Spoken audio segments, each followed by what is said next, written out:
started a new life to maintain your sanity and well-being for your family. Do you still feel controlled by them, the media? Do they still have a hold on you feeling controlled? No, they're desperately trying to control the narrative because they know that if they lose it, then the truth will come out.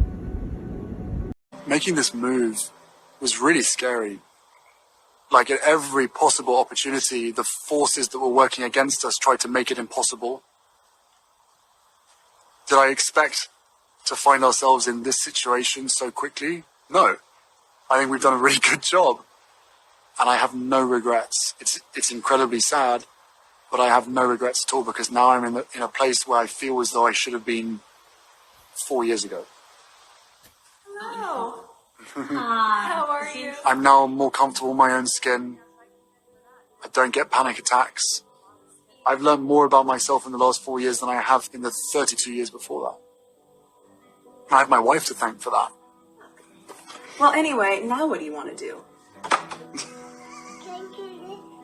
What happened? I don't know. What do you want? Yeah, we've got a beautiful little boy. He keeps us busy, keeps us running around. He makes us laugh every day, which is great. We got 2 dogs. And then another little baby girl on the way. I never dreamt that. And Yay! The end! Woo!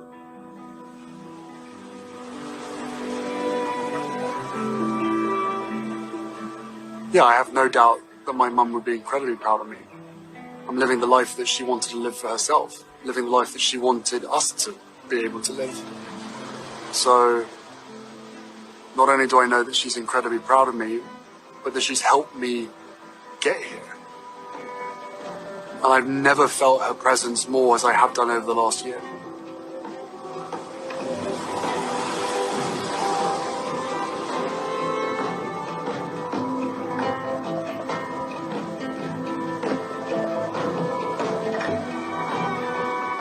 I wish she could have met Megan. I wish she was around for Archie. I got you! I got a photo up in his nursery, and it was one of the first words that he said, apart from Mama, Papa. It was then Grandma Diana. It's the sweetest thing. But at the same time, it makes me really sad because she should be here.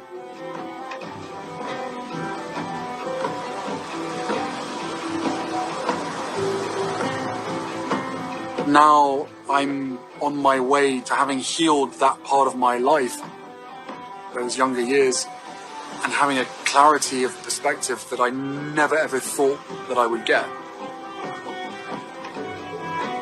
I'm still the person that I was, but I'm just a better version of that. I kind of feel as though this was always meant to be.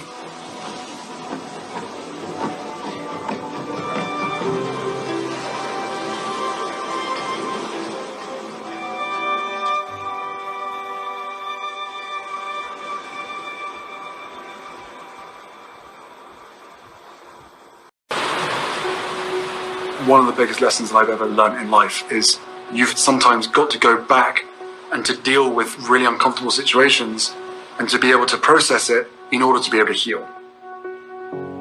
For me, therapy has equipped me to be able to take on anything. That's why I'm here now. That's why my wife is here now. That feeling of being trapped within the family is... There was no option to leave. Eventually, when I made that decision for my family, I was still told, you can't do this. I was like, well, how bad does it have to get until I am allowed to do this? Well, she was going to end her life. It shouldn't have to get to that. Do I have any regrets? Yeah, my biggest regret is not making more of a stance earlier on in my relationship with my wife and calling out the racism when I did. History was repeating itself. My mother was chased to her death while she was in a relationship with someone that wasn't white. And now look what's happened. You want to talk about history repeating itself? They're not going to stop until she dies. It's incredibly triggering to potentially lose another woman in my life. Like, so the list is growing. And it all comes back to the same people, the same business model, the same industry. Because my father used to say to me when I was younger, he used to say to both William and I, well, it was like that for me, so it's going to be like that for you. That doesn't make sense. Just because you suffered, that doesn't mean that your kids have to suffer. In fact, quite the opposite. If you suffered, do everything you can to make sure that whatever negative experiences that you had, that you can make it right for your kids. We chose to put our mental health first. Crying, I'm feeling sorry for her, but I'm also really angry with myself that we're stuck in this situation. I was ashamed that it got this bad. I was ashamed to go to my family. Because to be honest with you, like a lot of other people my age could probably relate to, I know that I'm not going to get from my family what I need. I then had a son who I'd far rather be solely focused on, rather than every time I look in his eyes, wondering whether my wife is going to end up like my mother and I'm going to have to look after him myself. That was one of the biggest reasons to leave. Feeling trapped and feeling controlled through fear, both by the media and by the system itself, which never encouraged the talking about this kind of trauma. But certainly now, I will never be bullied into silence. But as I've learned over the years, so many of us, probably 99.9% of us, are carrying around some form of unresolved grief, trauma, or loss.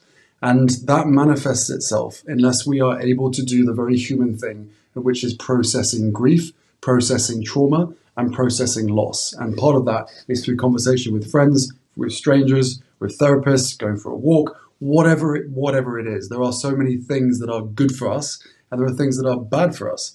And I really feel as though we should be focused more on the things that feed our soul. And just as much as that diet of what we put into our bellies, it's the same with the diet that we put into our brains, what we read, what we consume,